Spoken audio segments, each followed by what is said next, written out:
మండలానికి ఒక skill development centre ఏర్పాటుకు కృషి చేస్తామన్నారు మంత్రి కోమటిరెడ్డి వెంకటరెడ్డి.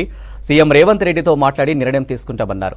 కొత్తగూడ న్యాక్ క్యాంపస్లో నిర్వహించిన 45వ ఎగ్జిక్యూటివ్ కమిటీ సమావేశంలో పాల్గొన్నారు వెంకటరెడ్డి. రాష్ట్ర roads and buildings engineering association 2024 calendar డైరీని ఆవిష్కరించారు కోమటిరెడ్డి వెంకటరెడ్డి.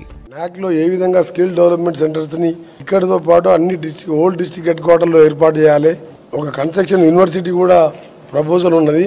ప్రతి డిస్ట్రిక్ట్ హెడ్ క్వార్టర్లో కూడా 10,000 మందికి టీసీఎస్ వారి సహకారంతో మన గౌరవ ముఖ్యమంత్రి గారు కూడా ట్రైనింగ్ ఇచ్చి అందరికీ గవర్నమెంట్ ఉద్యోగాలు ఇవ్వలేం కాబట్టి కొందరిని ప్రతి జిల్లాలో కూడా ఐటీఐ, పాలిటెక్నిక్, వొకేషనల్ కాలేజీ ఉన్నాయి కాబట్టి వాళ్ళకి టెక్నికల్గా సౌండ్ చేయడం, దాని మీద సుదీర్ఘంగా చర్చిస్తూ ఈ న్యాక్ సంబంధించి ఇక్కడ ఉన్న ప్రాపర్టీస్ కూడా మిస్యూజ్ కాకుండా ఎవరైతే లీజ్ తీసుకొని దాన్ని ప్రాపర్గా యూజ్ చేస్తలేరో దాని మీద కూడా మా ప్రిన్సిపల్ సెక్రటరీ గారికి ఇన్స్ట్రక్షన్ ఇవ్వడం జరిగింది.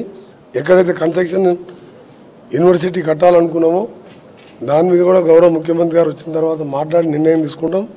రెండోది, గతంలో మన దుబాయ్ కంపెనీతోని టైఅప్ చేసుకున్నాం అని చెప్పి పోయిన లాస్ట్ గవర్నమెంట్లో గౌరవ మినిస్టర్, అప్పటి మినిస్టర్ గారు ఎంఓఈ చేసుకున్నాం అని చెప్పి ఒక తప్పుడు ప్రచారం చేసిన అన్ఎంప్లాయీస్ని.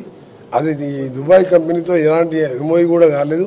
మేము ప్రతి నెల నెక్స్ట్ మంత్ కూడా మరొకసారి మీటింగ్ పెట్టుకొని ఎవ్రీ 2 monthsగా 3 monthsగా మీటింగ్ పెట్టుకుంటూ skill development centre state wide develop చేసుకుంటూ హైదరాబాద్లో కూడా ఇదే ప్రాపర్టీలో కూడా చేయాలని చెప్పి ఈరోజు మీటింగ్లో ఫస్ట్ మీటింగ్ కాబట్టి మేము కొద్దిగా ఇంట్రడక్షన్ మీటింగ్ లాగా పెట్టుకొని కొన్నింటిగా నిర్ణయం తీసుకున్నాం.